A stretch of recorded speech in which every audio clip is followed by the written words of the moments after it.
स्वागत नहीं करोगे हमारा। So welcome welcome welcome everyone to this short and sweet video. Actually ये वीडियो का मेरा कोई एजेंडा नहीं है, but it is just a heartfelt message to all my C A inter and C A final students जिनका भी attempt आने वाला है कुछ दिनों बाद। ठीक है, तो मैं एक आपको दिल से कुछ टिप्स दूंगा, है ना। It these tips are not from a professor, these tips are from a brother, you can say. ठीक है, कि लास्ट फ्यू डेज में कौन सी बेसिक चीज़ आपको ध्यान रखनी है। ठीक है, मतलब होता है ना, कोई दोस्त या बड़ा भाई कैसा बोलता है, अरे भाई तू टेंशन मतलब हो जाएगा, ऐसा कर ले वैसा कर ले। थोड़े जुगाड़ वाली चीज़ आपको बताऊंगा, ध्यान रखना प्लीज़। इस वीडियो को एंड तक देखना और चैनल को प्यारा प्यारा सब्सक्राइब जरूर करना, बिकॉज ऐसे ही कंफर्टिंग यूजफुल बहुत सारा कंटेंट आपके लिए मैं डालता रहता हूँ। ठीक है, तो सब्सक्राइब जरूर करना और फिर ये आगे देखना। ठीक है, सबसे पहली चीज़, कुछ दिनों बाद एग्जाम है। ठीक है, मैं आपसे बस इतना कहना चाहूँगा, I know the effort you are putting in. अगर आप ये वीडियो देख रहे हो, मैं ये मान के चल रहा हूँ कि आपने बहुत एफर्ट मारा है। कोई ना कोई आपका एफर्ट जमा करता है और उसका आपको फल मिलेगा। So if you have put in that effort जो रिक्वायर्ड होता है एग्जाम पास होने में, प्लीज़ मेक श्योर आप टेंशन नहीं ले रहे हो, बिकॉज आपको उसका रिजल्ट मिलेगा, आपको उसका परिणाम मिलेगा। This is just a heart felt line which I am telling you from my side. ठीक है, बहुत साल से पढ़ा रहा हूँ, बहुत सारे बच्चों को देखा है मेहनत करते हुए, और ये भी देखा है कि मेहनत कभी वेस्ट नहीं जाती है। ऐसा आपको लगता है कि वेस्ट जाए गई तो थी हमारी पिछले अटेम्प्ट में, नहीं जाती है। ठीक है, डोंट वरी अबाउट इट। तो ये एक बात ध्यान रखना। उसके अलावा कुछ कुछ इंपॉर्टेंट नोट्स लिख कर आया हूँ मैं आपके लिए, लास्ट तक देखना। छोटी छोटी बातें करूँगा। सबसे पहला, पेंडिंग सिलेबस है, सिलेबस पेंडिंग है, क्या करें। मुझे ऐसा लगता है अगर आपका हर सब्जेक्ट में 80-90% सिलेबस हो चुका है ना, please stop studying anything new now. It is not the time to study anything new, it is time to revise whatever you have studied. वो 10% नया पढ़ने के चक्कर में वो 80% का कंफर्ट जोन मत छोड़ो भाई। ठीक है, वो तुमने 80-90% अच्छे से किया है, दैट इज़ ओके। मैं ये नहीं प्रमोट कर रहा हूँ कि सिलेक्टिव स्टडी करो। मैं आपको ये कह रहा हूँ कि अभी जितना समय है उसमें बेस्ट यही है कि आप जो ऑलरेडी पढ़ चुके हो उसको आप रिवाइज करो ज़्यादा से ज़्यादा। हाँ, मैक्सिमम अगर आपकी आरटीपीज एमटीपीज पेंडिंग है, that you can cover during your last revision. मतलब जो भी आपके अभी आखिरी के रिवीजन चल रहे हैं उसमें आप आरटीपी एमटीपी कवर कर लो। नया चैप्टर, कोई बड़ा चैप्टर उठा के उसको कवर करने का मत कोशिश करो अभी। That is what I would personally recommend to you. ठीक है, पहली चीज़। उसके अलावा सेकंड चीज़, सर रिटेंशन का इशू हो रहा है, सर हमको ऐसा लग रहा है हम भूल रहे हैं। 5 दिन पहले पढ़ा, 6 दिन पहले पढ़ा, हमको लग रहा है भूल रहे हो। अरे भाई, तुमको वैसा लगता है, वो अपने माइंड की कंडीशनिंग ऐसी होती है कि अपने लगता है अपना सब भूल गए, बट आप भूलोगे नहीं। और ऐसा थोड़ी ना है कि आज पढ़ के आपको सीधा एग्जाम में जाके बैठना है। एग्जाम के पहले भी जो आज पढ़ा है उसको रिवाइज करने का समय मिलेगा। तो रिटेंशन के बारे में 10 बार मत सोचो। अपन आधा टाइम तो इसी में व्यर्थ कर रहे हैं, ये सोच के कि आज जो पढ़ रहे हैं वो याद ही नहीं हो रहा, वो याद आएगा कि नहीं आएगा। तो उसका टेंशन मत लो, मेरी गारंटी तुमको याद आएगा। अरे याद नहीं आता तो तुम यार जो इंटर वाले फाउंडेशन कैसे पास करते, फाइनल वाले फाउंडेशन और इंटर कैसे पास करते, आता है याद एग्जाम में, टेंशन मत लो। मैं तुमको बता रहा हूँ, वो कंफर्ट जोन लेके चलो। अपने दिन का आधा घंटा तो इसमें बर्बाद हो रहा है। ठीक है सर, बात तो सही पकड़े हो आप, अरे मैं जानता हूं ना। तो ये बात ध्यान रखना, रिटेंशन का इशू मत टेंशन लो, उसका याद आ जाएगा। बस इतना मेक श्योर करना कि आप जो अभी रिवाइज वगैरह कर रहे हो, आपने इतने मार्किंग्स वगैरह, इतने चीज़ें मार्क कर रखी है, फिल्टर कर रखी है कि आपको पता है कि आखिरी 1.5 दिन में क्या पढ़ना है। अगर किसी सब्जेक्ट में वो आपका इशू है, मान लो किसी सब्जेक्ट में आपने वो फिल्टरिंग नहीं कर रखी है, तो अभी आपके पास है 10-12 दिन, उसमें वो फिल्टरिंग कर लेना, टेंशन मत लेना। ठीक है, उसके अलावा तीसरा पॉइंट है, सर अपने को दिमाग ठंडा रखना है। Now the point is how to stay calm in this situation, because panic बहुत हो जाता है अपने आप को। मैं आपको एक बात समझाने का ट्राई करता हूँ। कभी भी आपने देखा है कि कोई आदमी बहुत टेंशन में, बहुत स्ट्रेस में और उसका काम अच्छा हुआ है? नहीं हुआ है ना। ठीक है, टेंशन में काम खराब ही होता है, ये बात आप मान के चलना। आप है ना, एक ऐसे मान लो, मैं एग्जांपल देता हूँ, मान लो एक पानी का मैंने जग रखा है, वो पानी बहुत मूविंग, ऐसा ऐसा हिल रहा है पानी, तो उस पानी के नीचे क्या आपको नहीं दिखेगा। बट अगर वो पानी स्थिर है तो आपको एकदम नीचे भी क्या है वो सब दिख जाएगा। That means if your mind is calm enough, you will be able to study better, you will be able to retain better, you will able to focus better.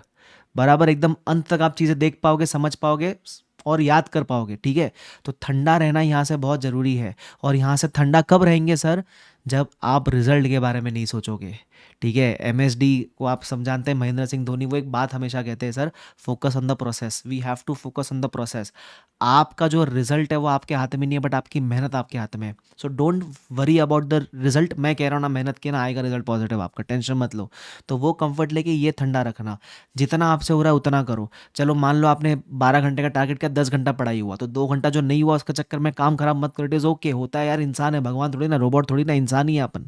तो इट इज़ ओके। कोशिश करना कि जो 2 घंटा कम पढ़ाई हुई है अगले दिन कवर कर लेंगे उसको अपन, ठीक है। तो ये ठंडा रखना, जित अपना बेस्ट देने का ट्राई करना, ठीक है। Just try to give your best and don't focus on the results, that is the only way you can stay calm and always remember, calm, स्थिर दिमाग ही सबसे बेहतर आपको रिजल्ट ला के देगा, ठीक है।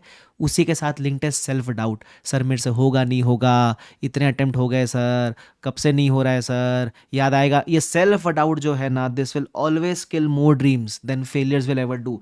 आधे लोग हैं ना एग्जाम में जाने के पहले ही फेल हो जाते हैं, पता है क्यों? क्योंकि वो यहाँ से फेल हो चुके होते हैं, हमको यहाँ से फेल नहीं होना है, ठीक है। तुम क्यों ला रहे हो सेल्फ डाउट? अरे भाई, इस दुनिया में किसी को खुद पे भरोसा तो रखना पड़ेगा ना, तभी जाके तो भगवान मदद करेगा, आसपास की तुम्हारी वो जो सराउंडिंग्स है वो हेल्प करेगी। जब तुम खुद ही अपने आप को बोलते हो कि मेरे से तो नहीं हो सकता, तो फिर तो कैसे होगा ना बेटा, बराबर। तो we have to break that self doubt वाला पाथ। आप अपने ऊपर भरोसा नहीं रखोगे तो इस दुनिया में आप किससे क्या उम्मीद रख रहे हो कि आप, मतलब दूसरों से क्या उम्मीद रखें ना फिर कि हम कुछ कर लेंगे या वो हमको कुछ बना देंगे। पहले खुद पे तो भरोसा करना सीखना पड़ेगा ना यार। तो सेल्फ डाउट को अपन यहाँ से हटा देंगे, ठीक है। ठंडा रहेंगे, सेल्फ डाउट नहीं लाना है। अरे हुआ तो हुआ, नहीं हुआ तो नहीं हुआ, ठीक है। वो बोलते थे ना, single piece of paper can not decide your future, नहीं डिसाइड करेगा आपका फ्यूचर, टेंशन मत लो, ठीक है। आई नो वो बोलने वाली बात है, वो बोलना आसान है सर, बट मैं कह रहा हूँ ना, सेल्फ डाउट से वैसे भी काम खराब ही होना है, तो मत ही लो ना यार। अरे एटलीस्ट खुद को तो कॉन्फिडेंस दो कि यार जब इतने लोग सीए बन सकते हैं तो मैं क्यों नहीं बन सकता। तुम में ऐसी क्या कमी है? कोई कमी नहीं है तुम में, ठीक है। तुम आइडियली खुद ही हार मान के बैठो, इसलिए तुमसे हो नहीं रहा है, तो हार नहीं माननी अपने को, ठीक है, ध्यान रखना। उसके अलावा quality matters over quantity. Don't worry कि आपका 5 रिवीजन नहीं हुए, 4 रिवीजन नहीं हुआ, अरे एक रिवीजन ढंग का इस प्रॉपर, एक बार पढ़ लिया, एक बार रिवाइज कर लिया, एग्जाम के पहले 1.5 दिन पहले पढ़ लोगे, याद आ जाएगा। Quality over quantity. अगर क्वांटिटी मैटर करती तो जस्ट टू से, जिस बच्चे ने मान लो 5 अटेम्प्ट दिए, उसने तो हर अटेम्प्ट में 1 से 2 बार पढ़ा ही है, तो उसको तो 10 से 12 रिवीजन हो गए, वो क्यों नहीं पास हो रहा है? तो it is not a game of quantity of revision, it is a game of quality. So don't worry, आपकी क्वालिटी अच्छी है, मुझे पता है इस बार आपने बहुत मेहनत की है। वो कंफर्ट दे के चलो कि भले ही आपने 1-2 बार अच्छे से पढ़ा, बट अच्छे से पढ़ा तो आपका काम हो जाएगा, ठीक है। तो ये बातें आप ध्यान रखना, जो भी कहा दिल से कहा आपके लिए। एक बोनस टिप आपको और देता हूँ, आपका जो पहला पेपर होगा उसको आप 5 दिन अलॉट करना। जब भी आपका पेपर है उससे 5 दिन पहले तक वो पेपर के बारे में पढ़ाई करना, और वो 5 दिन के पहले जो भी बाकी सब्जेक्ट है उसको आप हो सके तो 2-2 दिन देने का ट्राई करो। फॉर एग्जाम्पल मान लो सी ए फाइनल एफ आर है, सी ए फाइनल एफ आर मान लो आपका जो भी तारीख को है, तो उसके 5 दिन पहले आप एफ आर शुरू कर दोगे। तो अभी मान लो फॉर एग्जाम्पल लेट्स से हमारे पास टोटल में 17 डेज है फॉर एग्जाम्पल, तो 17 में से 5 दिन निकाल दो, बचे कितने? 12 दिन। कोशिश करो इन 12 दिन में से, अगर आपका ऑलरेडी टाइम टेबल प्रिपेयर्ड है तो फॉलो द टाइम टेबल। अगर टाइम टेबल प्रिपेयर्ड नहीं है तो इन 12 दिन में से हर सब्जेक्ट को 2-2 ढाई दिन एलोकेट करने का ट्राई करो, ठीक है। अच्छा, इतना समय नहीं बन पा रहे कि सबको एलोकेट करे, तो उस केस में एटलीस्ट जो आपके वीकर सब्जेक्ट्स है उसको आप इस 10-12 दिन में एक और रिवीजन देने का ट्राई करो। That is what I am trying to say, ठीक है। तो ये बोनस टिप है, ध्यान रखना। ऐसा नहीं कि अभी क्लूलेस बैठे कि क्या करना है, कुछ नहीं। जो 5 दिन है वो छोड़ दो उस पेपर के लिए जो आपका पहला पेपर है, उसके बाकी के बचे हुए दिन बाकी सब्जेक्ट में बांट दो। मान लो बाकी के 5 subject 12 divide by 5, 2.5 days for each subject approximately, ठीक है। मान लो अभी रिसेंटली कोई सब्जेक्ट पढ़ा तो उसको मत करना, तो 12 divide by 4, 3 subject for each days, ऐसा, बराबर। अच्छा, 3 डेज फॉर ईच सब्जेक्ट, क्या उल्टा पुल्टा बोल रहे हो sir, 3 days for each subject, ऐसा करके आप कैलकुलेशन बिठा सकते हो। So you can do it. अगर कोई टाइम टेबल प्रिपेयर नहीं है तो, अगर आपने प्रिपेयर कर रखा है कि मैं इस तरीके से करूंगा, फॉलो इट, टेंशन मत लो, आपने बनाया है, अच्छा ही बनाया होगा, ठीक है। So don't worry, keep working hard, wish you all the best for exams, अच्छा ही होगा। आप अपना कर्म करते चलो, ठीक है। कर्म, किसी महापुरुष ने कहा है कर्म करते चलो, फल की चिंता मत करो, क्योंकि फल तो आपको मिल ही जाएगा। पता नहीं किसने कहा था, लेकिन कहा तो था, मिल जाएगा, टेंशन मत लेना, ठीक है। So wish you all the best guys for your hard work, not for the result but for your hard work, okay. तो मेहनत करो, और अगर वीडियो पसंद है लाइक ज़रूर करना, और एक कमेंट करके जाना, सर फोड़ देंगे इस बार पास नहीं, फोड़ देंगे सर, ठीक है। यहाँ तक देखा है तो बता देना, फोड़ के दिखा देना सर, ठीक है। और अभी भी सब्सक्राइब नहीं किया, सब्सक्राइब जरूर करना, आपके लिए सब्सक्राइब में मेरे को बहुत मोटिवेशन मिलता है उससे, okay. Thank you so much, bye bye everyone, take care, see you all, bye.